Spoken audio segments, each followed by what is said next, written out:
learners. So for today, we're going to expand the ideas regarding to Pascal's principle. So medyo magkakaroon tayo ng discussion regarding this lesson under fluids at rest because some of the like hydrostatic force and buoyant force has been misconcepted. So which is I take it a full responsibility. Wow. Okay, so for my information about this lesson, watch this video till the end. So let us start. So as you can see on the screen, what is the Pascal's principle? So alam naman natin in fluid mechanics that states that a fluid at rest is a closed container. A pressure charge is transmitted without loss to every portion of the fluid and to the walls of the container.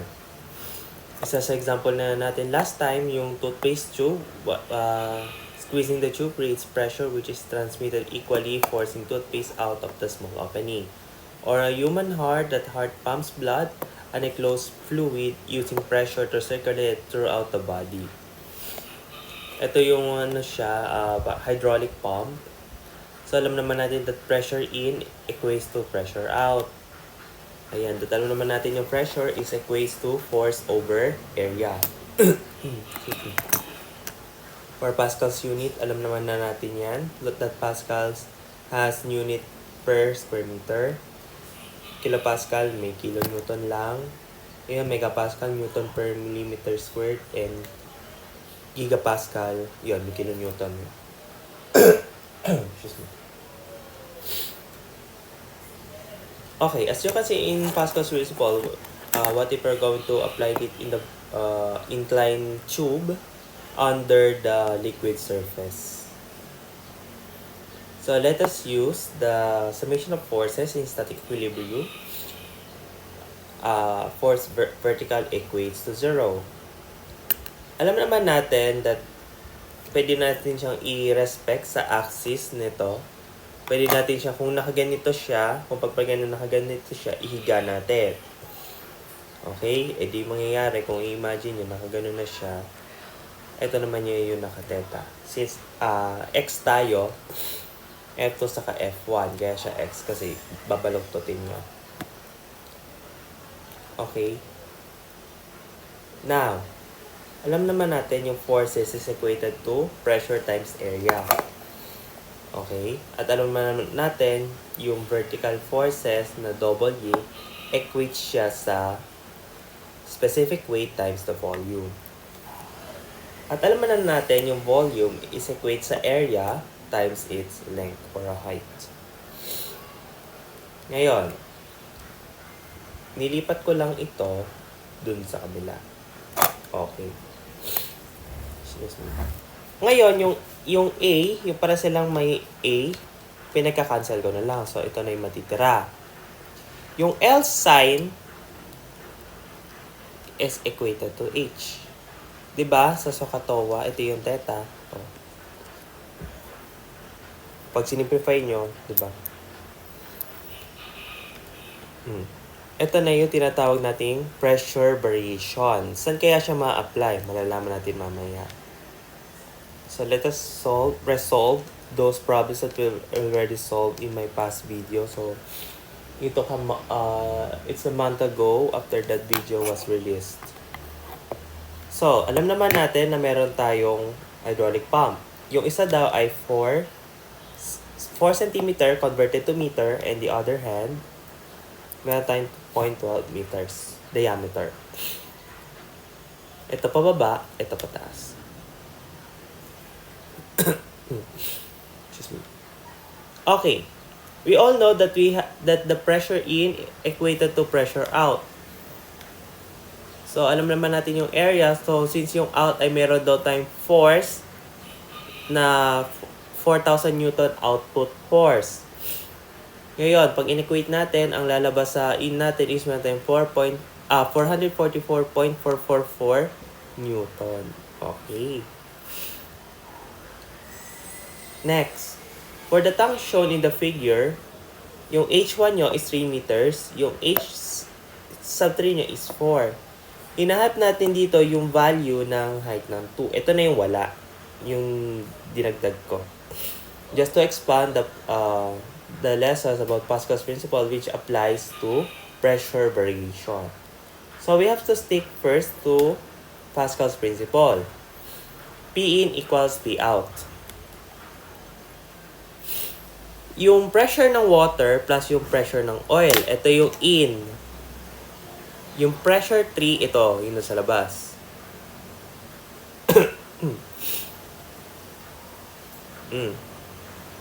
Ngayon, makakancel lang natin yung specific weight ng water. Kasi para sa may specific weight ng water. At alam naman natin yung every specific weight ng isang substances other than the water, you have to multiply the specific gravity of that substance to specific weight of water. Anong lalabas? Sa part na to. Kasi itong H1, alam natin this is 3. Ito, yung specific gravity ng oil is 0.84. Itong 2, H2, ito yung nawawala. Yung H3, meron tayong 4. Using shape solve, we have 1.1905 meters. Diba? Dali-dali na. Parang naglalaro lang. For solution 2, let's try the pressure variation where pressure down is positive. Paano kaya natin gagawin to? Paano kaya? Okay, start tayo sa 1. Pressure 1, pressure 2, pressure 3. That's how it works. Okay, alam naman natin this is the unknown increment. Kailangan natin yan. So, pressure 1, pababa. Kasi yun yung nagpababa kay. Ito. Kumbaga, dyan na yung then, di ba, itong part na to, ipapalipat mo yan dito. Okay? So, pressure oil yan. Ngayon, baba. Pressure ng water. Ito naman, P-water din. P3. Since, pantay naman sila ng substance at pantay sila ng height sa pressure na yan, sa water, you have to neglect na lang. Balito na yung lalabas. Pressure 1, wala kang pressure 1. Bakit? Kasi air. That is an open-end container. So, there's no pressure with an open container. Okay? Kaya 0 yung P1. Plus, ito na tayo. H2. Minus itong part na to. Yung pataas. Tanggalin lang natin yung pressure ng P open is 0. Bali, ito na yung natira. Ito kasi, ilipat ko na doon sa kabila. Ngayon, yung Y, paano ko nasabi? Di ba alam naman yung H3 is 4, yung H1 is 3. So, to get this one, 4 minus 3. Di ba? Ang dali lang. Pa naglalaro lang. Same pa rin. Di ba? Ang galing. Next. For solution 3. Pressure heads. Okay, itong part na to, dinagdag ko lang as introductory sa magiging lesson natin about sa fluids at motion. Pero ibang lesson pa madadaanan natin bago tayo humantong doon. Excuse me. Pressure head, lang siya eh. Pressure is equal to specific weight is the height. Dinivide naman po sa equation to para ito lang. Ayan. Diba? Parang wala nagbago. Ito makuha to sa equivalent head. Ayan. Diba parang ganun lang din? Diba? Parang naglalaro lang talaga. Dito mas ma-apply natin siya. For the manometer setup shown, determine the difference in pressure between A and B. Okay. Ngayon, this is Y. Bahala kayo kung anong variable lang gusto nyo gamitin. Pwedeng J, K, A, B, C, D, E, gano'n. Huwag lang S, kasi S is specific gravity. Okay, itong part na to, we have X. Kaya bahala kung anong gusto nyo Nineglect lang natin mga same height and structure, substances. Di ba? Di mo siya totally neglect. Parang ano lang siya. Parang, wag niyo na isa, hanggat kaya niyong padaliin yung computation niyo, gawin niyo. Like practicality. Kasi, i-add mo to, ma-minus mo, i-add mo. Halimbawa, nag-minus ka ng 4. Tapos, pa-plus mo sa 4. Eh, di 0 na agad yun, di ba? So, don't be. Balikan to na yung magiging flow natin. For pressure variation, ayan. Kasi ang mangyayari dyan, yung water, alam naman natin, yung pressure is equates to specific weight times the height. Alam naman natin na yung specific weight ng water is 9.81. Since pataas siya, we have to subtract. 9.81 times x. Ito naman. Alam naman natin yung oil is 0.85. So, since kailangan natin mahanap yung specific weight, we have to multiply the specific gravity of the oil to specific weight of water. Ayan. At alaman natin that this is 688 millimeters. So, you have to convert into meters. So, meron tayong 6.68. Plus, meron tayong 9.81. Tapos, times siya sa y.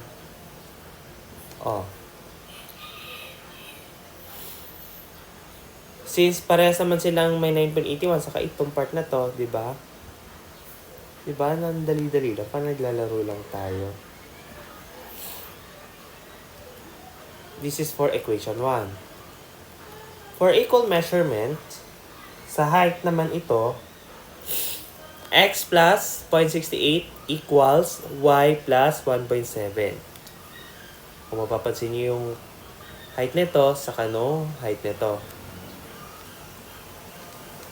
Okay, this is for equation 2. Ngayon, substitute equation 2 to equation 1. At siyang hanapin natin yung difference, yung PA minus PB. Okay, so meron tayong 15.676 kilopascal. Okay, how come the kilopascal becomes the unit? Paano natin masasabi? So, meron tayo itong part na to. Ayan. Dahil ito ay kilonewton per cubic meter. Tapos ito, this is meters. So, di magiging kilonewton per square meter. Di magiging kilopascal siya. For solve problem number 15, for a gauge reading na negative 17.1 kilopascal, determine the elevations of the liquids in an open piezometer, columns E, F, and G. Okay. And for B, the deflection of the mercury in the Q tube manometer neglecting the weight of the air. Ngayon. So, meron tayong pressure at 1, pressure at 2, pressure 3. Pressure 4 and pressure 5. Ngayon. Okay, merong gap itong part na to this one. Is for H1. Itong gap na to, saka yung gap niyan, nyo kasi yung liquid surface, saka yung surface dun sa tube. So, meron tayong H2. Ito naman, hanggang dito, meron tayong H3. Ito, H4. Hindi nakakalito. So, meron daw pressure ng air na negative 17.1 kilopascal. EFG. At column E, ayan, ito lang, saka, ayan. Kasi ito lang naman nung meron tayo. Okay, yung negative 17.1, that is already a pressure. Plus, alam naman natin, specific gravity nito ay 0.7. So, since wala naman dito yung out, no? Then, meron tayong H1 na 2.49.02 meters. Ngayon, para mahanap yung gap, yung elevations, magmula doon sa baba hanggang taas. So, ima-minus mo lang yung 15 minus doon sa ito.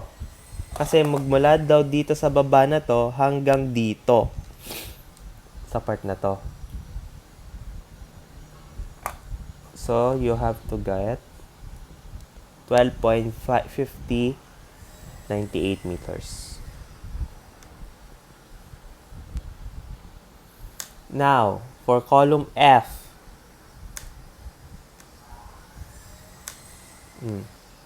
kasi yung negative 17.1, lagi siyang retain. Tapos, dumaan na siya dito. Tapos, 15 minus 12, kasi ito yung gap nito. Minus, kasi ito may pataas ka na, H2. Ayan. Next, ito naman hanggang dito. Oh, yung 12 plus mo lang sa H2. Kasi, magmula dito hanggang elevation 12, tapos plus mo pa dito kasi hinap natin yung mula dito sa baba hanggang dun sa liquid surface dun sa tube. Ito natin 12.3569 meters. Next, for column G, ayan. Haba, no? Kasi ito, plus itong part na to, plus yung baba sa water, minus dito, okay, then may lalabas na H3. So, ito hanapin natin, ayan, diba, dali-dali, parang galing. The last but not the least, so sisama natin yung column EFG, deflection of mercury naman. Ano daw? Ayan, baba. Ayan. Baba siya hanggang doon sa baba. Kasi may point of view yan. May iba't ibang una dito. Pangalawa dito. Pangatlo dito. Ngayon pang-apat dito. We have a lot of what ifs. Alam naman natin yung mercury. Yung mga tayong specific gravity. Specific gravity of 1.6. 13.6 rather. Ba't 1.6 yun? Okay. So, meron tayong negative 17.1 plus 0.7 times 9.81 times 15 minus 12. Ito yun Plus, itong part na to, yung brown. Meron tayong 9.81, 12 minus 8, ito yung gap. Plus, 9.81, 8 minus 4. Sa water pa rin to Water kasi tayo. Then, umano siya sa mercury. Yung mercury natin H4. Okay. Mercury is, yung kasi, pag kayo nag-aral ng hydraulics and fluid mechanics, and ngayon, introduce ko kayo ngayon dito sa physics, yung specific gravity, hindi na siya pinaano, kailangan kabisado mo siya. Especially, common kasi yung mercury, which is 13.6. And the oil is 0.8.